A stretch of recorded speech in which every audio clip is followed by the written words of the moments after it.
Good morning everyone, कैसे हो? तो आज का जो टॉपिक है अपना है पोषण। तो पोषण से पहले वो कंप्लेन आ रही थी भाई छोटा ज़्यादा लिखते हैं, तो आज जो है फिर से थोड़ा सा पहले से ज़्यादा बड़ा लिखते हैं। तो पोषण होता क्या है पोषण? पोषण मतलब हम जो भोजन खाते हैं, वो हमारे शरीर को है वो एनर्जी देता है, ऊर्जा देता है। तो और हमारे शरीर की जो वृद्धि है वो करता है। तो यदि हम इसकी परिभाषा लिखते हैं, यदि हम परिभाषा क्या लिखते हैं, परिभाषा, तो ऐसे भोज्य पदार्थ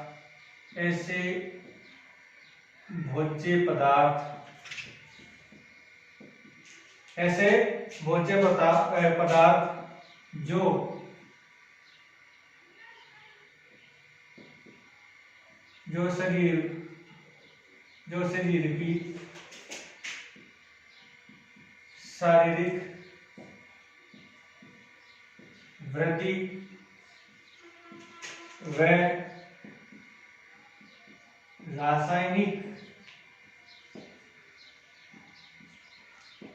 रासायनिक क्रियाओं को संपन्न करते हैं, वह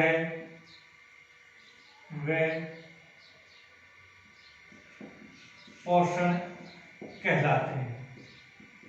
क्या कहलाते हैं? पोषण कहलाते हैं। पोषण मतलब ऐसे भोज्य पदार्थ जो हमारे शरीर की वृद्धि और हमारे शरीर के अंदर है जितनी भी जो रासायनिक क्रियाएं होती हैं उनको संपन्न करते हैं, और वही क्या होते हैं? पोषण। अब पोषण का कार्य क्या है? पोषण का कार्य, पोषण हमारे शरीर में क्या काम करता है? तो पहला परिभाषा में आ गया था, वो शरीर की वृद्धि करता है। क्या करता है? शरीर की वृद्धि, पहला काम। दूसरा, शरीर में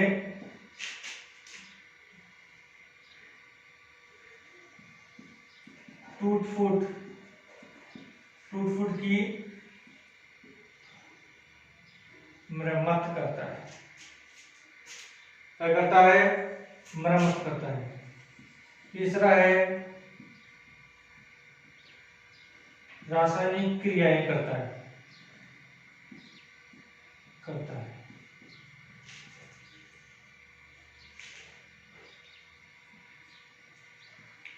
चौथा है उपापचयी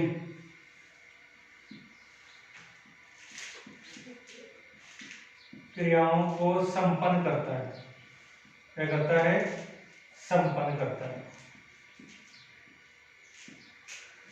शरीर की वृद्धि करता है, शरीर में टूट फूट की मरम्मत करता है, रासायनिक क्रियाएं करता है, वे उपापचयी क्रियाओं को संपन्न करता है। ये सभी कार्य हैं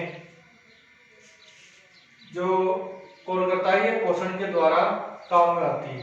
और पोषण में जो सबसे ज्यादा आवश्यक अंग है वो कौन सा होता है? ये प्रोटीन ही होता है। सबसे ज्यादा कौन सा होता है? ये पोषण में प्रोटीन आते हैं। वैसे तो कार्बोहाइड्रेट आते हैं, खनिज लवण आते हैं, विटामिन आते हैं। ये सभी पोषण में ही आते हैं जो हम भोजन खाते हैं।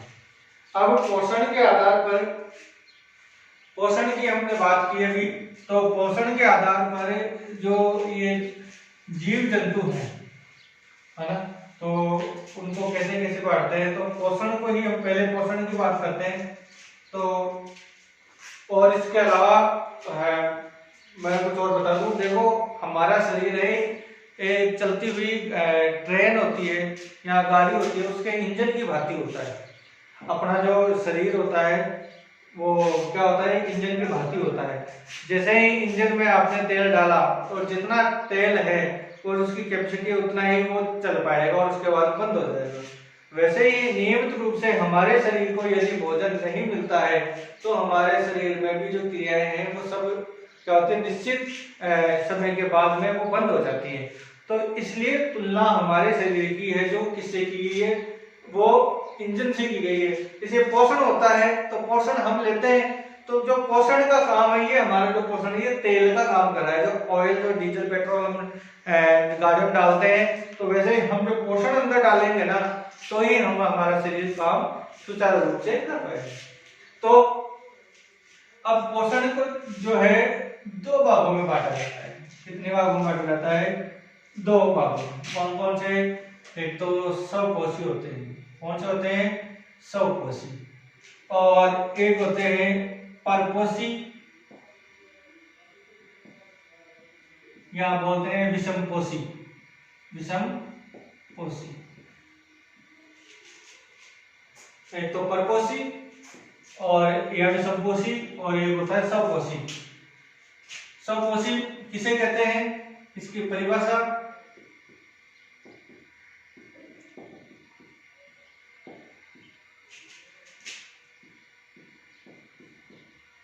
वे पदार्थ या जीव जो अपना भोजन स्वयं बनाते हैं। स्वयं बनाते हैं। वे पदार्थ जीव जो अपना भोजन स्वयं बनाते हैं क्या कहलाते हैं? स्वपोषी कहलाते हैं। स्वपोषी कहलाते हैं। ये तो स्वपोषी की परिभाषा हो गई। उदाहरण हम देखते हैं तो सल्फर जीवाणु, लौह जीवाणु, और तीसरा है नाइट्रोजनी जीवाणु।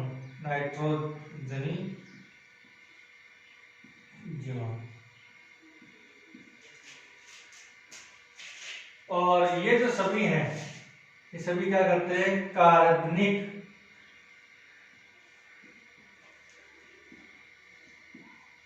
पदार्थों को ग्रहण करते हैं।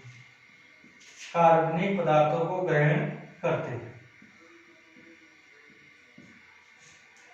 तो वे पदार्थ स्वयं पोषी यानी पोषण, यानी जो स्वयं पोषण प्राप्त करते हैं, यानी खुद ही काम करते हैं। जैसे हमारे घर पे जो अपनी जो मदर हो गई, माँ हो गई, तो वो एक तरह से अपना भोजन स्वयं बना रही है, तो वो संपोषी और हम उन पे डिपेंड रहते हैं, तो हम क्या हो गए? परपोषी, यानी हम उन पे डिपेंड है। तो वैसे ही तो ये क्या है? वे पदार्थ जो अपना भोजन स्वयं बनाते हैं वो स्वपोषी, सल्फर जीवाणु, लोह जीवाणु, नाइट्रोजन जीवाणु और कार्बनिक पदार्थों को ग्रहण करते हैं। कौन? ये स्वपोषी जीवाणु। अब विषमपोषी की बात करते हैं तो इसकी परिभाषा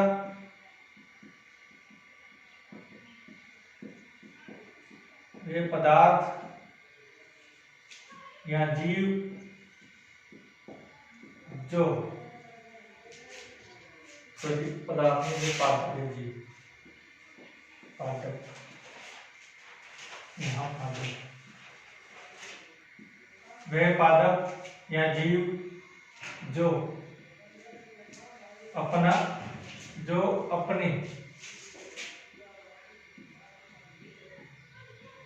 अपने भोजन के लिए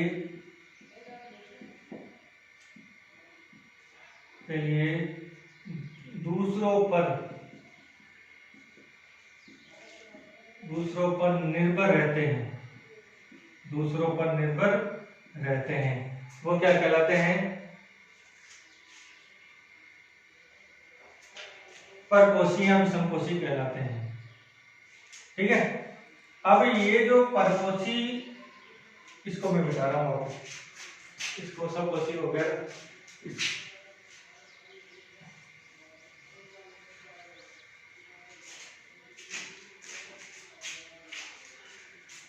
और इसकी ये परिभाषा भी होगी।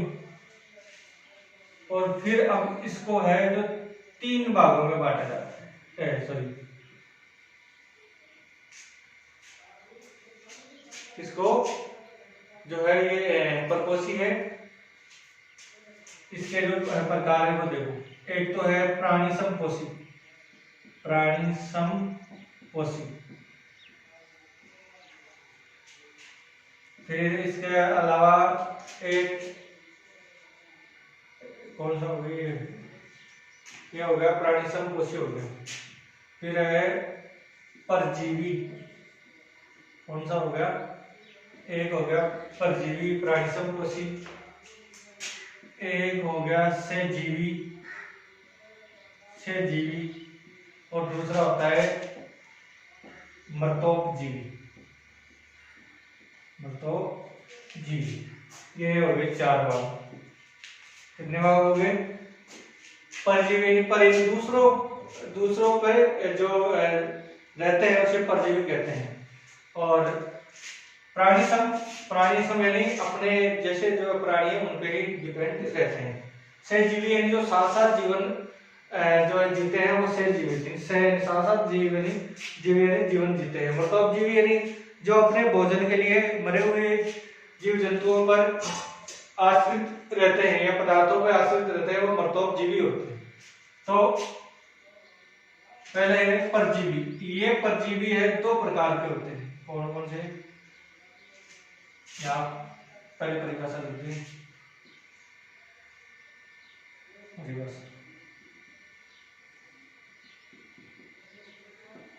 वे जीव जो भोजन या पोषण के लिए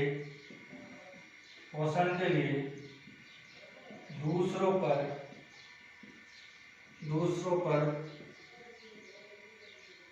आश्रित रहते हैं। और उनसे वे जीव जो भोजन के लिए दूसरों पर आश्रित रहते हैं वो क्या होते हैं? परजीवी। अब ये जो परजीवी हैं ये 2 प्रकार के होते हैं। एक तो बाह्य परजीवी और दूसरा होता है आंतरिक परजीवी या अंतः परजीवी। कौन से हो गए? अंतः परजीवी। एक तो बाह्य परजीवी और दूसरा अंतः परजीवी। अब बाह्य परजीवी की बात करते हैं तो बाह्य परजीवी में कौन कौन से होते हैं? उदाहरण के लिए जो बाहर रहते हैं, एक तो सिर में होती है जूं, फिर इसके अलावा खटमल, मच्छर, ये क्या है? ये बाह्य परजीवी है। अंतः परजीवी फीताकृमि,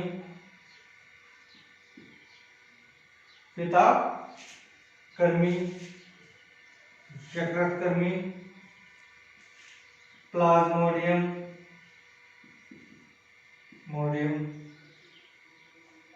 ये है अंतः परजीवी।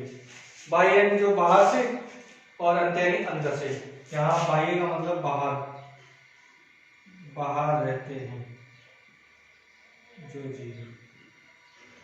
जीव, और यहाँ अंदर मतलब अंदर रहने वाले जीव। तो बाह्य मतलब जो बाहर रहते हैं और अंतः मतलब जो अंदर रहते हैं वो जीव। तो ये 2 हो गए, बाह्य परजीवी और अंतः परजीवी।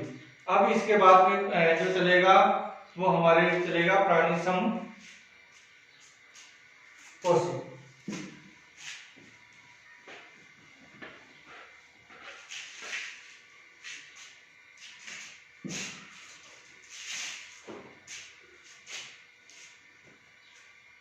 तो ये अब अपन चलेगा ये प्राणी समपोषी। ये तो एक तो ये हो गया, और एक प्राणी समपोषी चलेगा वो हम देखेंगे कल। आज मैंने बड़ा बड़ा लिखा है, तो शायद आपको यदि कोई अभी कोई त्रुटि या जो दिखने में यदि कोई समस्या हो तो आप मुझे कमेंट में लिखते या रिप्लाई करते।